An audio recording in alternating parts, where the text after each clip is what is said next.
আমাদের দোয়া হওয়া উচিত, অভিশপ্ত সন্তান আল্লাহ তুমি আমার খানদানে দিবা না, আমার খান ও দানে দিবা এমন সন্তান যেটা আমি বাঁচলেও লাভ, আমি মরলেও লাভ। এমন সন্তান দি মাওলা, এমন সন্তান দি কামাই খাওয়ার আশা নাই, মইরা গেলে দোয়া করবে যে। এমন সন্তান দে আল্লাহ, এমন সন্তান দে কামাই খাওয়ার আশা নাই, মইরা গেলে দোয়া করবে যে। আল্লাহর রসুল বলেন, ভাগ্যবান কিছু মানুষ আছে যারা মইরা গেল তাদের ইনকাম জারি রয়, যারা সাদাকায়ে জারিয়া করে যায়, কবরে শুয়ে রয়, তাদের সাদাকায়ে জারিয়ার সব কবরে যায়। তারা ইলমি দ্বীনের খেদমত করে যায়, তারা কবরে চলে যায়, তাদের ছাত্ররা ইলমের খেদমত করে যায়, তাদের ইলিম তাদেরকে কবরে উপকৃত করে যায়। তারা জমিনে কিছু নেক সন্তান রেখে যায়, বাবা কবরে ঘুমায় যায়, কিন্তু সন্তানগুলা তাদের কবর জগতের রহমত হয়ে জমিনের পরে রয়।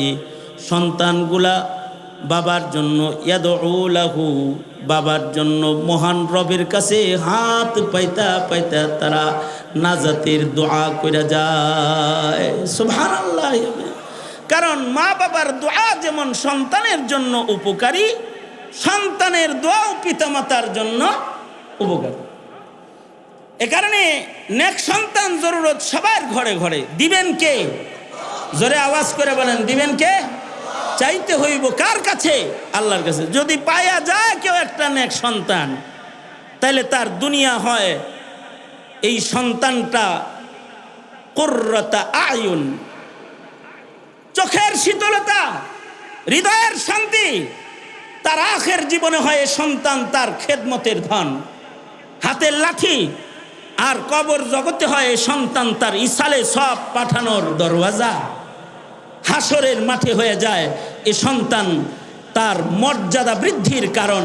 কারণ আলেম সন্তান, হাফেজ সন্তানদের পিতামাতাকে মহান আল্লাহ ময়দানে মাহশরে সম্মানের আসন দিবে।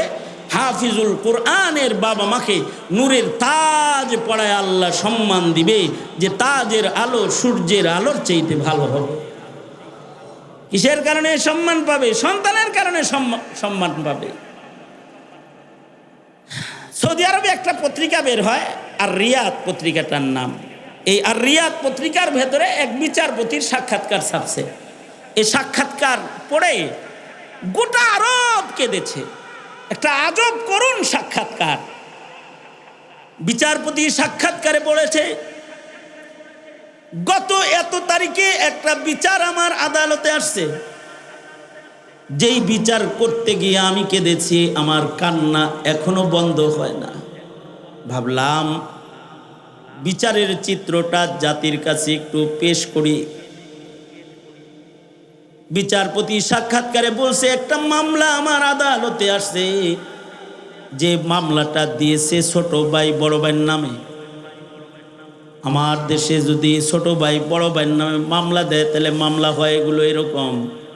মহামান্য আদালত মারে আব্বারে বুলায়া বুলায়া বড় ভাই জমি লেহে হয়ে গেছে, আমি সুষম বন্টন চাই। মারে ঘুমের বুড়ি খাওয়ায় নিজের অজান্তে মা টিপ দিয়ে দিছে, জমিন লয়ে গেছে গা, ইনসাফ চাই। এগুলো হলো মামলা। কিন্তু এটা একটা আশ্চর্য মামলা। ছোট ভাই আদালতে মামলা করেছে, মহামান্য আদালত একটা মামলা দায়ের করেছে। আদালত গো, আমরা দুই ভাই, আমাদের বাপ নাই, একমাত্র মা আমাদের ধন সম্পদ। আমার মা 17 বছর হয় প্যারালাইজড। কখনো কখনো মা বিছানায় পেশাব পায়খানা করে দেয়। আমার বড় ভাই 17 বছর ধরে মায়ের খেদমত একা একা করতেছে, আর নিজের জান্নাতের দরওয়াজাকে প্রশস্ত করতেছে। মহামান্য আদালত, ছোট ভাই হিসাবে আপনার কাছে আরজি পেশ করছি। এ মামলার মাধ্যমে আমিও জানি সন্তানের জান্নাত মায়েদের পায়ের নিচে মহান আল্লাহ রেখেছি। বড় ভাই একা একা মার খেদমত করে জান্নাত খুলে যায়, কিন্তু আমাকে মার খেদমত করার সুযোগ দেয় না। আমি মামলার মাধ্যমে মার খেদমত করার জন্য হাজির হয়েছি আদালতে। আমিও সমান অধিকার হিসাবে আমি আমার মার খেদমত কইরা আমার জান্নাতটাকে একটু প্রশস্ত করবার চাই। এটা হলো আদালতে মামলা। ছোট ভাইয়ের মামলা বড় ভাইয়ের ব্যাপারে। আমাদের দেশের নোংরা নষ্ট মামলার মতো মামলা এটা না। মামলাটা হলো খেদমতের অধিকারের মামলা, জান্নাত খোলার মামলা। আমাদের দেশের মামলা হলো নষ্ট মামলা, আর এটা হলো একটা আদর্শিক মামলা, যে বড় ভাই মাকে খেদমত একা একা করে, ছোট ভাইও মায়ের খেদমতের অধিকার চায়। এটা হলো মামলা। আদালত বলে মামলার কারণে আমি দোনো ভাই ও বৃদ্ধা মাকেই আদালতে তলব করলাম। তলব করে আদালত বলে, ছোট ভাই কি বললাম, এই মামলা দিছিস কেন? ভাই ভাইয়ের নামে মামলা দে। কি মায়ের সহায় সম্পত্তি আছে কেমন? আমার মার সম্পত্তি হলো একটা আংটি আছে, মার মাত্র একটা আংটি, স্বর্ণের আংটি, আর কিছু নেই। মামলা দিছি এজন্য আখেরাত চাই। এই মামলা দুনিয়া পর মামলা না, এটা আখেরাত পর মামলা। কারণ হলো একা একা মার খেদমত করে জান্নাত সোজা করে ফেলাইতেছে, অথচ সে গরিব, আমি ধনী। আমি ছোট হইলে কি হইব? আমার টাকা বেশি, তার বাড়ি ছোট, আমার বাড়ি বড়, আমার গায়ে শক্তি বেশি, বড় ভাই নিজে অসুস্থ, তাই আমি সুস্থ বদনেও আমার মার সেবা করতে চাই। আমাদের বন্ধু একজন আছে, শাইখুল হাদিস মানুষ, উনি বুখারী পড়ায়। ওনার আব্বা প্রায় 20-21 বছর যাবৎ বিছানায় পড়া। 4 বছর আগে ওনার মা মারা গেছে। ওনার আমল হলো সকালবেলায় ফজরের আগে বাবারে ক্যাম্পাস পরিষ্কার করায় ফজরের সময় বাবারে কেবলামুখী বসায় দেয়।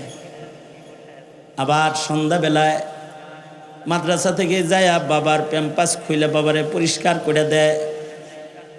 সন্ধ্যার আগ মুহূর্তে বাবার নামাজ পড়ে, নামাজ আদায় করে জোহরের সময় নামাজে পরিষ্কার করে দেয়।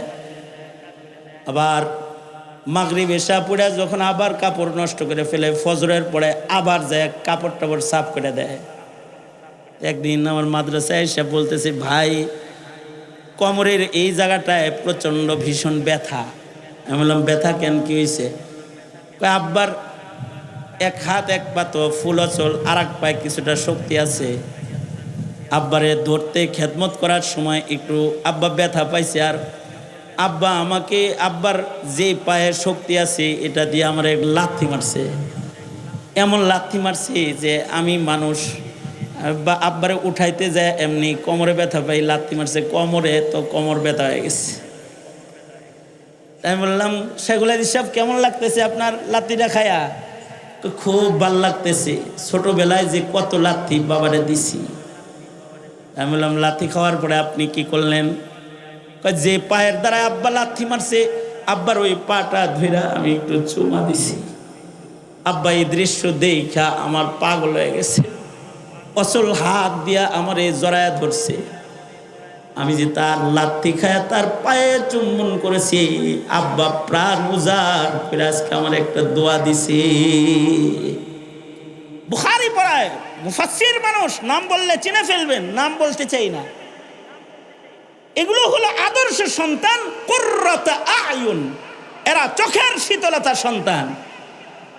আর যারা সমাজের মানুষকে চান্দা তুলতে তুলতে ত্যক্ত বিরক্ত করে ফেলায়, যারা জাতিকে হুমকি ধমকি দিয়ে নিজের সিনা টান করে খোলা আকাশের নিচে মানুষ মারার রাজনীতিতে অংশগ্রহণ করে নিজেকে কিলার, মস্তান আর আন্ডার ওয়ার্ল্ডের সেরা সন্ত্রাসীর খাতায় নাম লেখায়, জাতিকে ত্যক্ত বিরক্ত করে ফেলায়, এরা এদের মা বাবার জন্য অভিশপ্ত সন্তান, অভিশপ্ত সন্তান এরা।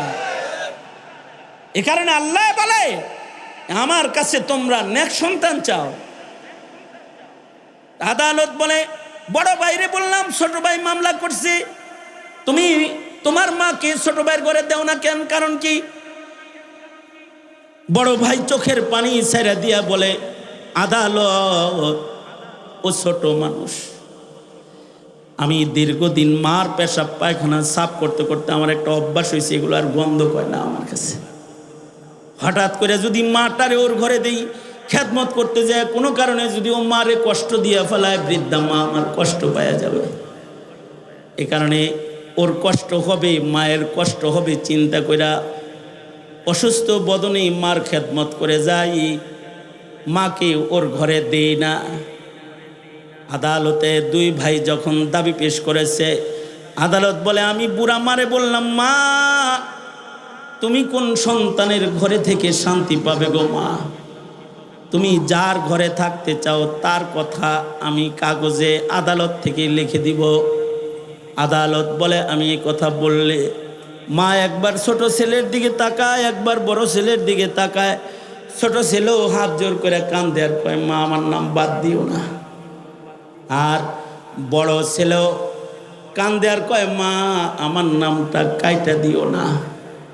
আমি বললাম, মা অসুস্থ মানুষ যে কোনো এক সন্তানের ঘরে তো থাকতেই হবে, কার ঘর লিখে দিব, একটা নাম উচ্চারণ করেন।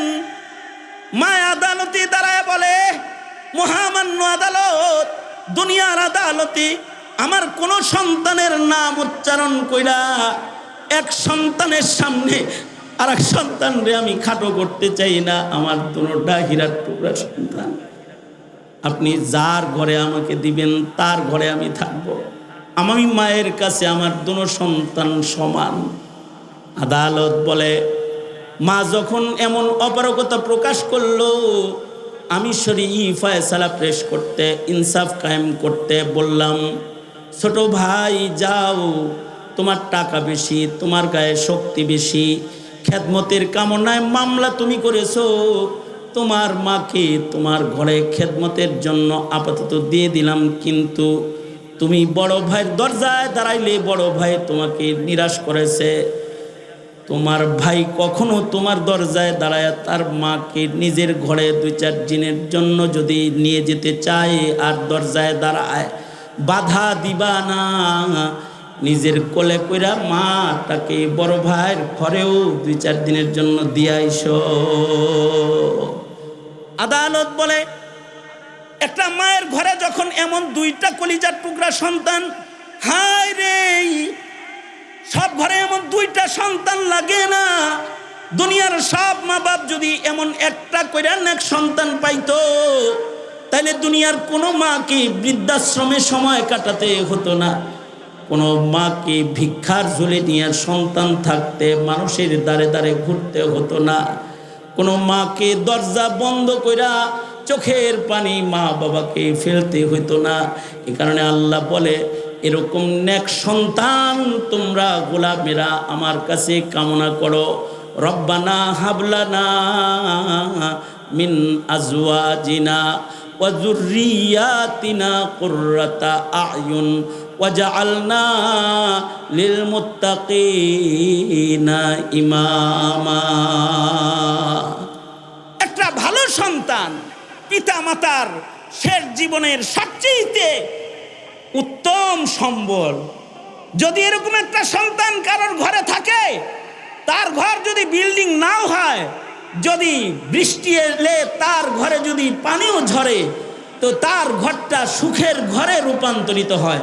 আর ডুপ্লেক্স বাড়ির ভেতরে যদি একটা মদখোর সন্তান থাকে, তো ডুপ্লেক্স বাড়ি সজ্জিত ঘরটাই দোজকের জ্যান্ত খণ্ড হিসেবে গণিত হয়, ওটা দোজকের খণ্ড হিসেবে গণিত হয়।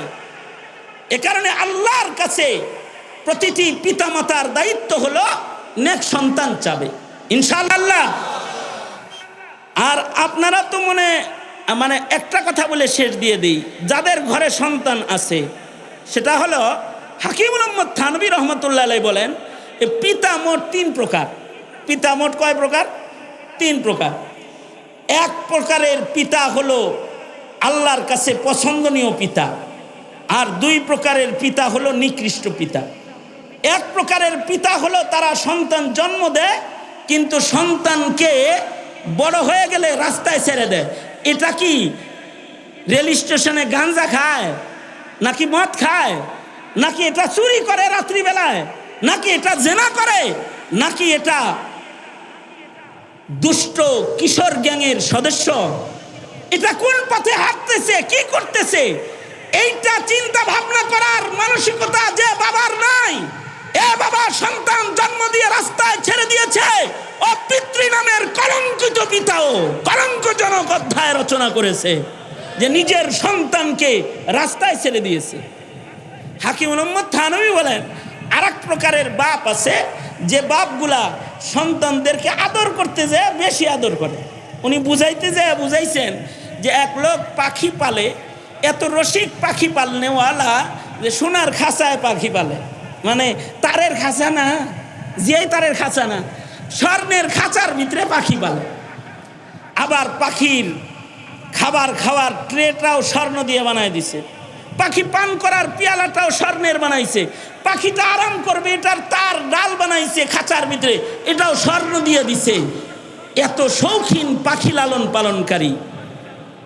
এই খাঁচার দরজাটাও স্বর্ণের, খাঁচার ভেতরের প্লেটটাও স্বর্ণের, খাঁচার ভেতরে গ্লাসটাও স্বর্ণের, খাঁচার ভেতরের ডালটাও স্বর্ণের। কিন্তু এই পাখিওয়ালার দোষ হইল সে টাইম মতো খাঁচার ভিতরে খানা পানি পৌঁছায় না, দানা পানি দেয় না। আচ্ছা বলুন তো, সোনার খাঁচায় রাখলেই তো স্বর্ণের খাঁচার ধাক্কার চোটে পাখি এমনি হৃষ্ট পুষ্ট তরুতাজা হবে, তাই না? যদি খানা পানি ঠিক মতো না দেয়, কয়দিন পরে পাখিটা শুকায় যাবে। এক পর্যায়ে পাখির মৃত লাশ সোনার খাঁচার সোনার দরজা দিয়ে বেরোয় যায়, কারণ দানা পানি ঠিক মতো দিছে না। তো হাকিম মোহাম্মদ থানভী বলেন কিছু কিছু বাপ আছে যারা সন্তানের কোনো আবেদনকে ফেলে দেয় না। সন্তান মোবাইল চাইছে, আইফোন কিনে দিছে, ল্যাপটপ চাইছে, আইপ্যাড কিনে দিছে, কম্পিউটার চাইছে, দামি কম্পিউটার কিনে দিছে, হোন্ডা চাইছে, তো যে দামি যেটা কি জানি নাম এটার, হ্যাঁ R15 এটা কিনে দিছে। মনে করেন যা চায় ব্র্যান্ডের কিনা দেয়। ছেলের জন্য সুন্দর বাড়ি বানাইছে, ছেলের জন্য সুন্দর দামি একেবারে প্রাডো গাড়ি একটা কিনে দিছে, সব কিনে দিছে।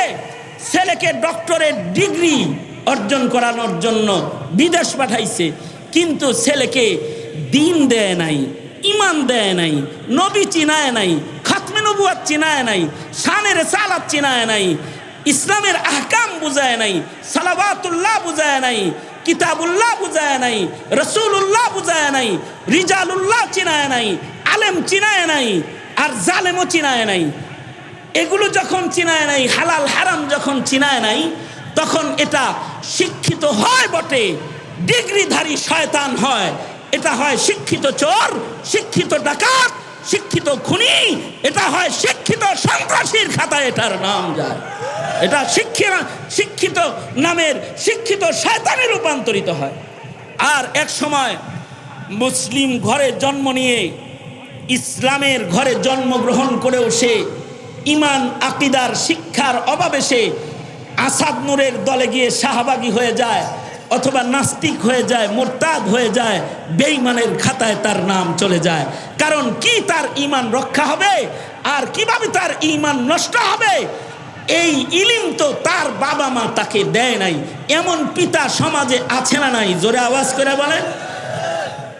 এই পিতারাই এক সময় সন্তানের কাছেও ধিকৃত হয়, কারণ এটারে শিক্ষিত বানায়, এটারে বানাইছে একটা হনুমান। হনুমান মানে হলো এটা বিদেশ থেকে লেখাপড়া করে আইসা গ্রামের চাচা খালু নানা যারা আছে এগুলো হ্যাঁ মানুষ নাই, এগুলো কথাও কয় না, মানে চাচা অশিক্ষিত, চাচার লগে কথা কয় না, চাচতো ভাই ব্যবসা করে হ্যাঁ লগে কথা কয় না, আমি শিক্ষিত। এমনকি তার বন্ধুরা বাড়ি এলে যদি বলে ওইটাকে বাবা নাকি, তো কয় না ওটা আমাদের রাখাল। এতটাই হনুমান হয় যে নিজের পিতার স্বীকারোক্তি দিতেও ব্যর্থ হয় শিক্ষিত শয়তানেরা। যারা পিতার পরিচয় দিতে ব্যর্থ হয়ে যায়, তারা জাতির কল্যাণ কি দিয়ে তাদের দ্বারাই হবে? এই শিক্ষা দিয়ে জাতির কল্যাণ আসে না। এই শিক্ষা জাতিকে শান্তি দিতে পারে না।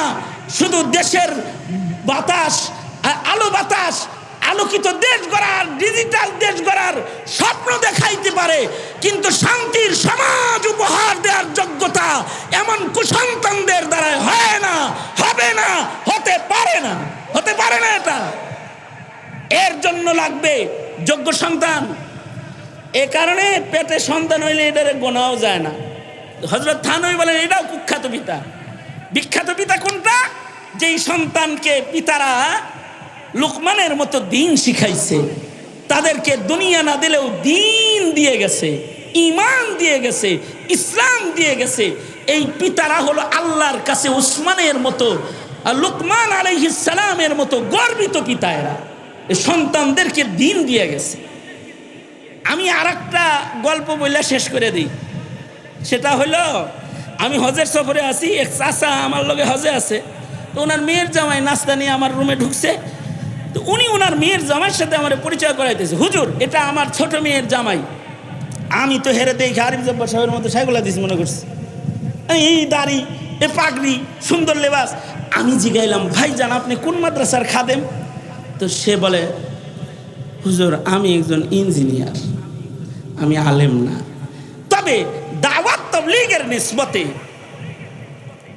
আল্লাহ তাআলা আলেমদের সোহবতে আমাকে এই রংটা দান করছে আল্লাহ। এই কথা বললেই লোকটা কান্দে দিছে। তা আমি তাকে কাছে টেনে বুকে নিয়ে পিঠে হাত বুলায় বললাম, আল্লাহর রাসূল বলেছেন, মান তাশাব্বাহা বিকাউমিন ফাহুয়া মিনহুম। যার সাথে যার মিল হবে হাসর তার সাথে তার হয়ে যাবে, ভয় নাই। এটা আল্লাহ কবুল করে নিলে আলেমদের সাথে হাসর হয়ে যাবে আপনার। এটা বলে তাকে সান্ত্বনা দিলাম। চাচারে জিগাইলাম, চাচা এটা যেহেতু ছোট মেয়ের জামাই, তাইলে বোঝা যায় মাইয়া আপনার আরও আছে, ছেলে মেয়ে কয়জন আপনার? চাচা একটা হিসাব দিল আমার কাছে, 2 ছেলে 2 মেয়ে, 4 জন। আমি বলি 4 জনের কালার, রং টঙ্কি, ঢং টঙ্কি এরকম? কয় জি হুজুর, আলহামদুলিল্লাহ, আল্লাহ আমার এই শান্তিটা দিছে। এগুলোরা দিন শিখাইছি, আল্লাহ পাক এদেরকে পথে উঠাইছে।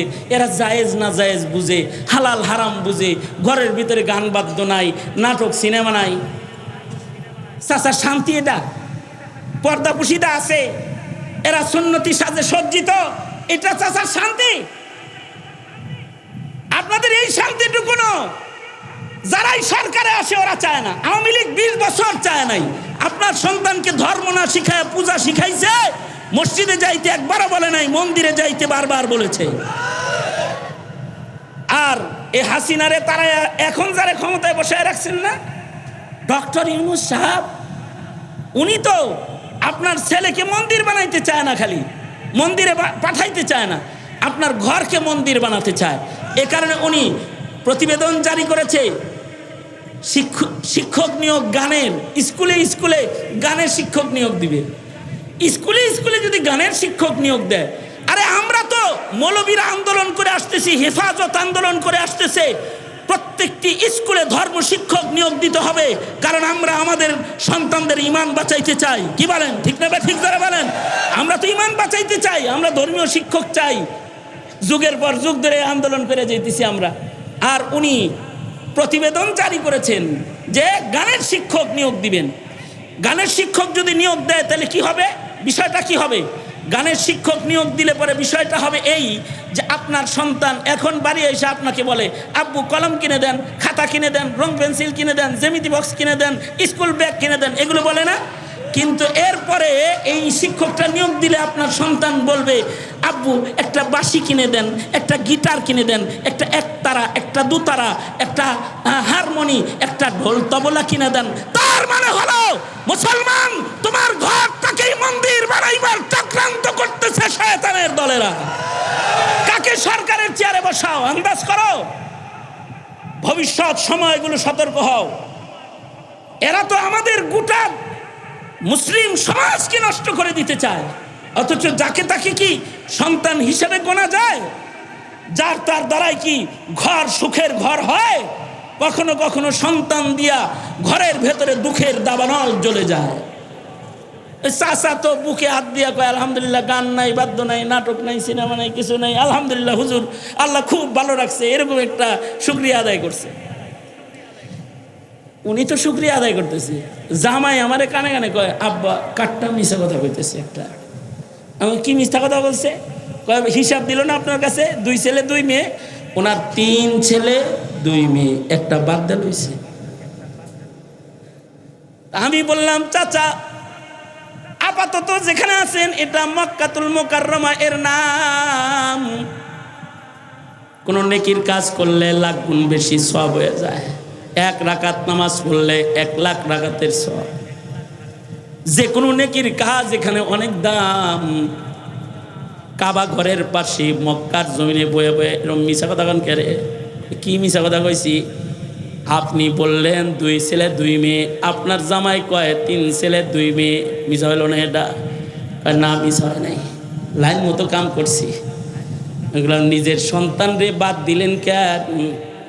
চাচা কয় নূহ নবীর সন্তান যখন বিপদে চলে গেছে, আর পয়গম্বর যখন আমার ছেলে বলে ডাকাডাকি করেছে, তখন কি মহান আল্লাহ বলে নাই ইন্নাহু লাইসা মিন আহলিক, এই সন্তান তোমার সন্তান না রে নূহ, রে ডাইকো না। আমার যে সন্তানটা শাহবাগী নাস্তিকের খাতায় নাম লেখায়েছে, অমন সন্তানকে সন্তান হিসেবে গণনা করে মহান রবের কাছে আসামি হয়ে আমি বাবা দাঁড়াইতে চাই না। এ কারণে এটারে গণনার থেকে বাদ দিছি। সন্তান হইলে এটা গণনার না। আমি সাথে এটাও বলি, সন্তান হইলে যেমন গণনা করা যায় না, আদর্শ সন্তান না হইলে, দলের কর্মীও আদর্শ কর্মী না হইলে এটারে কর্মী গণনা করা যায় না। দল যারা করো, মুসলিম দেশে, ইসলামের দেশে, কোরআনের দেশে যারা রাজনীতি করো, তাদেরকে বলি, যারে তারে নিজের কর্মী বানাইবা না, কর্মী মনে করবা না। দলের ভিতরে সন্ত্রাসী লালন পালন করে, সন্ত্রাস করে আর ফাসাদ সৃষ্টি করে এটাকে কর্মী হিসাবে ঘোষণা দিবা, এরে নমিনেশন দিয়া পাঠাইবা তুমি ভোট নেওয়ার জন্য। জাতি ভোট দিবে না, পিটা করে বের করে দিবে, পিটা করে বের করে দিবে। যে সে দলের লোক হতে পারে না, যে সে ঘরের সন্তান হতে পারে না। আদর্শ মানুষ হইতে হয় যদি দেশে শান্তি প্রতিষ্ঠা করতে হয়। এ কারণে আজকে আমার সবক হলো, নিজের জীবনের প্রত্যেকটা দোয়ার ভেতরে আল্লাহর কাছে আদর্শ সন্তান চাইব, ইনশাআল্লাহ বলেন। আলেম ওলামা এদেশের আদর্শ সন্তান, আদর্শ প্রজন্ম গঠন করার জন্য মেহনত করে। কি অপরাধ এদেশের আলেমদের? ওয়াজ করে কি তারা জাতির হাতে অস্ত্র তুলে দেয়? তোমরা কলম কেড়ে নিয়ে অস্ত্র তুলে দাও, আর আমরা জাতির সন্তান মুসলিমদের হাতে তসবিহ তুলে দেই, জায়নামাজ তুলে দেই, তাদেরকে মসজিদে পথ দেখায়া দেই, তাদের মাথায় টুপি উঠায়া দেই, তাদের মুখে দাড়ি উঠায়া দেই। আর আমাদের পিছনে লেগে যাও, মাহফিল বন্ধ করবা, আইনের আওতায় আনবা। এগুলো যারা করো, তারা এদেশে রাজনীতি করার স্বপ্ন দেখার চেষ্টা করবা না। এদেশ তাদের রাজনীতির দেশ না। সুতরাং আমরা চাই আমাদের প্রজন্মের প্রত্যেকটা সন্তান যেন আদর্শ সন্তান হয়। ঠিক না? ঠিক জোরে বলে। দোয়া করলেই আল্লাহ তাআলা সন্তান দান করবেন তা না, কিন্তু দোয়া করলে কি হবে? আল্লাহর কাছে সন্তান চাইলে, খাজায় মাজারে দরবারে না চাই, আল্লাহর কাছে চাইলে আল্লাহর নির্বাচিত গোলাম ইবাদুর রহমান হিসেবে তাকে গণনা করবে, এবং তাকে আল্লাহ তাআলা দোয়ার বরকতি জান্নাত দান করবে। দোয়া করলেও এই দোয়া দিয়ে জান্নাত পেয়ে যাবো গা। তাহলে দোয়াটা করা দরকার কি দরকার না? সন্তান সন্ততি কার কাছে চাওয়ান দরকার? দোয়াটা আল্লাহর ভাষায় বান্দা আল্লাহর কাছে করবে, এটা আল্লাহর পছন্দ। আল্লাহ বলে, আমার ভাষায় করলে আমি তোমাকে আমার বান্দা হিসেবে গণনা করে নেব এবং জান্নাত দান করব। আল্লাহ পাক দোয়াটা নিজে শিখায় দিলেন, রব্বানা হাবলানা মিন আজওয়াজিনা ওয়া যুররিয়াতিনা কুররাতা আ'য়ুনি ওয়াজআলনা লিল মুত্তাকিনা ইমামা। আমার সাথে আপনারা পড়েন, রব্বানা হাবলানা। জোরে পড়েন, তাইলে দেখবেন মাখরাজ ঠিক হয়ে গেছে, শুদ্ধ হয়ে গেছে। সবার তালে তালে পড়লে শুদ্ধ হয়, কারণে নুরানি মক্তবে দেখবেন তালে তালে পড়ায়, ঠিক না?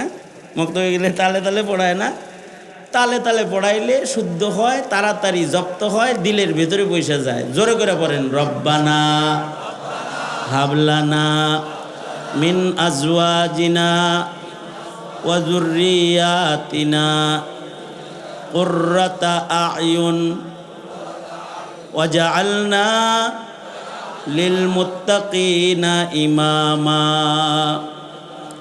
রব্বানা হাবলানা মিন আজওয়াজিনা ওয়া যুররিয়াতিনা কুররাতা আয়ুন ওয়াজআলনা লিল মুত্তাকিনা ইমামা।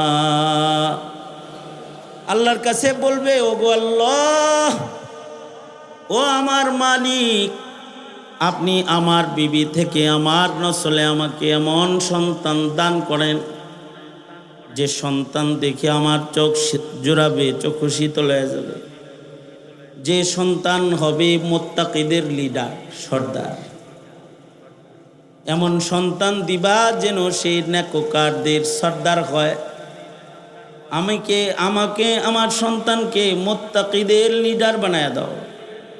এমন সন্তান দাও যেটা আমার চোখ শীতল করে দিব।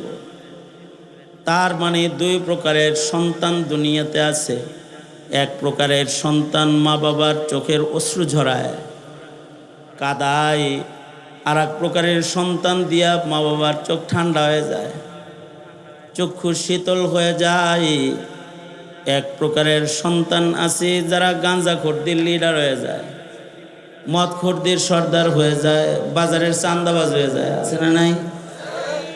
এক প্রকারের সন্তান আছে যারা খুনি হয়ে যায়, সন্ত্রাসীদের লিডার হয়ে যায়। আর এক প্রকারের সর্দার আছে যারা নেককারদের সর্দার হয়ে যায়। বান্দা আল্লাহর কাছে বলবে, ওগো আল্লাহ, আপনি আমাকে এমন সন্তান দান করেন যেই সন্তান আমার চোখের পানি ঝরাবে না, যে সন্তান আমার চোখ শীতল করবে, আমার হৃদয় ঠান্ডা করবে, যে সন্তান দেখলে আমি শান্ত হয়ে যাব। এমন সন্তান আমায় দেন যে সন্তানটা হবে নেককারদের সর্দার। এই রকম সন্তান মহান রব্বুল আলামিন প্রতিটা মা বাবাকে আল্লাহর কাছে চাইতে বলছে। এইরকম সন্তান একটা হইলে একটাও জমিনের জন্য রহমত হয়ে যায়। যেমন আল্লামা আজিজুল হক, যেমন ফজলুল করিম, যেমন মুফতি ফজলুল হক আমিনী, যেমন আহমদ শফি, যেমন জোনায়েদ বাবুনগরী গোটা জমিনের রাহবারি করেছে, গোটা দেশের সর্দারি করেছে। আল্লাহু আকবার বলেন। নেককারদের সর্দার, ইমানদারদের সর্দার, যেমন মোহাম্মদুল্লাহ হাফিজজি, যেমন আব্দুল ওয়াহাব পীরজি, যেমন আথার আলী, ফয়জুর রহমান, এই সকল মানুষগুলো নেককারদের সর্দার। আল্লাহু আকবার বলেন। নেককারদের এইরকম একটা সন্তান যদি কারোর ঘরে হয়, হে হলো সফল পিতা হয়ে যায়। সে কি হয়ে যায়? আর যদি গড়ে হয় শেখ হাসিনা, আসাদুজ্জামান কামাল, যদি হয় মুরগি চোরা শাহরিয়া, তাহলে এরকম একটা দেশ জ্বালায় দেয়, একজন দেশে আগুন লাগায় দেয়। একটা সন্তান জাতির জন্য গজব হয়ে যায়। এমন গজবের গজব যে দেশবাসী মিলাও গজব মারতে যায়, দৌড়ানি দিতে যায়। দেখছেন না জুলাইয়ের আন্দোলনকে? দেখেছেন না আপনারা? একটার দিকে সবাই গেছে, কিরকম ভালো সবাই হেরে জমা দিতে গেছিল তো, না কি বলেন? গণভবনের দিকে রওনা করেছে।